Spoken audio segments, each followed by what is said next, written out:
Well, when I look back at that Fox Lane girls volleyball team, and I think of some of the lessons that we all learned from that. You know what I mean? Yes. We didn't learn those lessons. Yeah, you can project them forward to where we are today.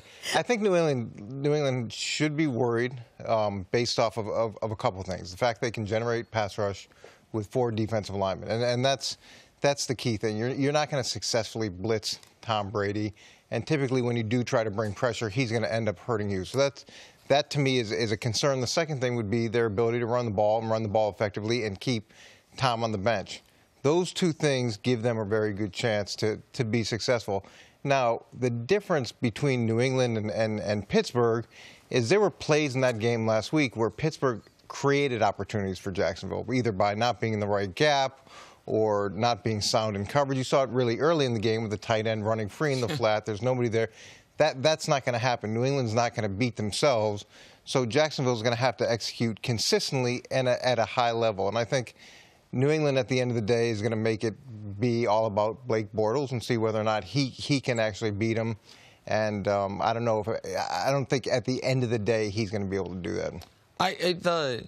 You have to be any team that makes the Final Four. Obviously, has some things they're great at. So there's not going to be any walkovers. I understand that. Like, you can't go into any pro football game, much less a conference championship game, like, oh, there's no way we lose.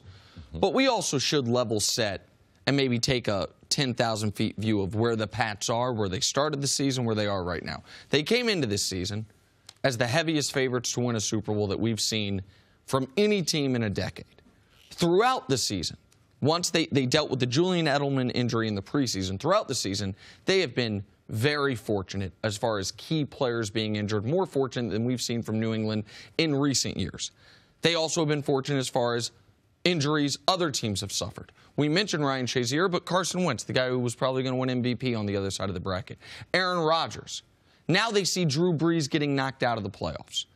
And their path to winning their 6th Super Bowl goes through Marcus Mariota, Blake Bortles, and then either Case Keenum and Nick Foles. So I say all that to say this. Could the Jaguars win this game? Sure. But everything has set up perfectly for New England. Part of that is their own doing by getting the 1 seed. That's why they get to play Marcus Mariota. They earned that. Part of that's to do their maintenance. Maybe it's the pliability as far as why their guys have been healthy. I don't know. But the Pats are in a better position right now to be heavy Super Bowl favorites than any year I can remember since the undefeated team because of what's happened around them in the league. And I know this past weekend was about defenses, but because of the other quarterbacks left standing. You're grimacing, though. You disagree. Well, when you look at this season, so they come in as these ridiculous favorites. They're going to go undefeated. Everybody's talking about that. Then they lose a couple of games early. Oh, my God, the defense is the worst thing ever.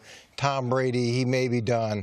Then you have the Jimmy Garoppolo trade and all that went with that. And then you have the ESPN article. And through all that, nothing's changed. Nothing's changed in New England. The reason they're the favorites is because of the consistency of approach that they have and all this other stuff. Well, I understand what you're saying about it being aligned and Big Ben got eliminated. Absolutely. And this can happen at any point to anybody. The difference between New England and all those other teams is the way that they consistently approach things. Really, this is about Jacksonville. It's about how does Jacksonville match up? Who are the bodies? Let us inform America who New England's facing. It's not about New England. America knows about New England. We know about the New England way. We know about Tom Brady. We know about Belichick. We know about their record. But who's going to be the team on the other side? And I'm going to tell you, I would be concerned. And I know that New England, they're concerned about the teams that they can't play because they know in football that you have to play out the games. So they appropriate concern when there shouldn't be concern. So the size of Jacksonville, not only their defensive line, but their cornerbacks, their ability to play man and zone, their overall team philosophy. Bill Belichick talked about that because these two teams faced each other in the preseason, but Jacksonville spent an extended amount of time in New England practicing with them before the game. I think it was 6 days. So they were able to reach out and touch Jacksonville and say, man, this is a powerful. Nate Solder said, wow, they're very, very aggressive. They go about things a little bit different in practice. You can see that they're very, very talented. Even in saying that, Matthew Slater said, wow, this is a promising team. You can see the way that they go about practice. So they've been impressed with Jacksonville because they saw them up close and personal. How do I know this? Because my experience in the league, seeing teams. Coach, you remember Frank Minifield, Hanford Dixon. We practiced against them my young days in Philadelphia, and I was able to see what real man-to-man and what grown men playing football was really about. They initiated me. We practiced against Tony Dungy and Herm Edwards in Kansas City. So the exchange of information and the amount of respect after spending 4 or 5 days with these guys, it went up because I was able to reach out and touch them. And I believe New England, they will have the healthy amount of respect because they weren't thinking about any other team, Jenna. They were thinking about winning their game, and whoever shows up, we're going to prepare for that football team. And they realized Calais Campbell, they paid him $60 million. They had problems with Calais when he was in Arizona. Malik Jackson from Denver, they had problems with him when he was on that Denver defense. So you can believe that New England knows what they're going to face, and it's not all that other stuff on the periphery. They're facing a big, powerful football team that can run the ball with Fournette and all these high draft picks and great free agents. So I believe that New England is very, very concerned about what's at hand. And the fact that they practiced in the preseason, they had all those practices together, to me, that's an advantage for New England because I promise you, those practices were written up. Those players were written up. The scouts watched practices. Yes. They didn't look at that as, oh, hey, we're going to work against this other team. That was part of it, but they also evaluated top-down that Jacksonville team and that practice tape. You not only have game tape on whoever you're facing, but you can watch one-on-one practice reps and go back and see strengths and weaknesses of guys. And I'm sure that New England has those write-ups and is going to be able to use that. And look, Bill say it doesn't matter, it's a different team, all that stuff. That tape is valuable at this point. Right. The only thing that's different, Calais Campbell and Jalen Ramsey didn't participate in those practices. So two of the bigger, more imposing figures, they didn't see them. But also, it speaks to Bill Belichick and the respect he has for Jacksonville's organization, Tom Coughlin and Doug Marrone, because he wouldn't schedule you for 6 days at your facility if he didn't respect the way you practiced, the way you taught, the way you handled your players. So that's significant, too, the amount of respect Bill has for the organization. All right, Nick, what do you think? Is Ramsey's trash talking helping or hurting this Jaguars team? For almost any team, I would say don't do this before you play the Patriots. For this team and this player, I think they have to. Why? Because I think they are – the Jags had such an organizational stink about them as the punchlines of the NFL for almost – for the better part of 20 years now. Basically since Mark Brunell and Jimmy Smith and Keenan McCardell and Fred Taylor were there in the early days of the franchise. They just went quarterback after quarterback, coach after coach, bad defense after bad defense.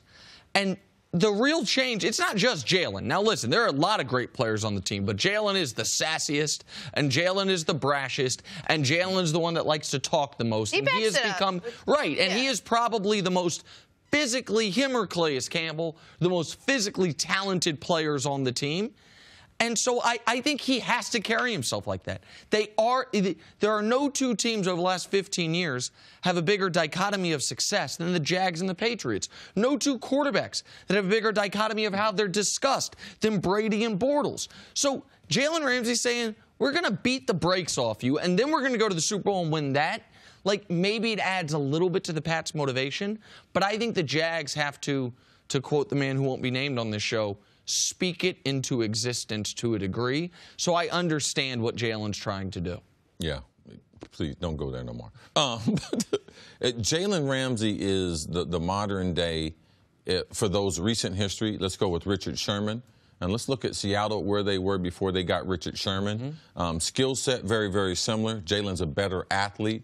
But Richard Sherman kind of set a standard for corners, not only on the field, but off the field. Remember when they faced New England? Yo, bro, you mad? You mad, okay. Right. Face to face with Brady. So I take that picture of Jalen, and also Jalen was a number 3 pick from Florida State. He is an extremely talented cornerback, one of the most talented that we've had drafted in the NFL the last 15 years. Arguably, him and Xavier Rhodes of Minnesota, those are the best. They've had the best 2 seasons this year. So who is this? This guy is phenomenal talent, comes from Florida State. Oh, Florida State. I had to take you back to Deion Sanders.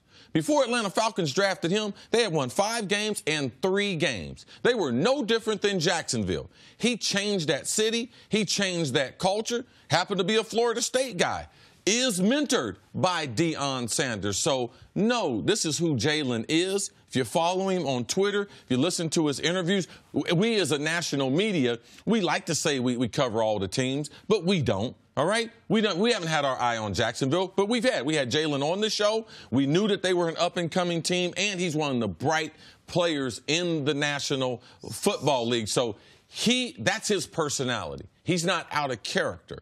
But when you get to a certain point, you have to learn, like, what's the best thing. And right now, it's okay for Jalen to be that way. Thanks for watching. Subscribe here to get the latest from the show. Also, be sure to check out more of the best clips from First Things First, or go watch a few segments from our other shows on FS1.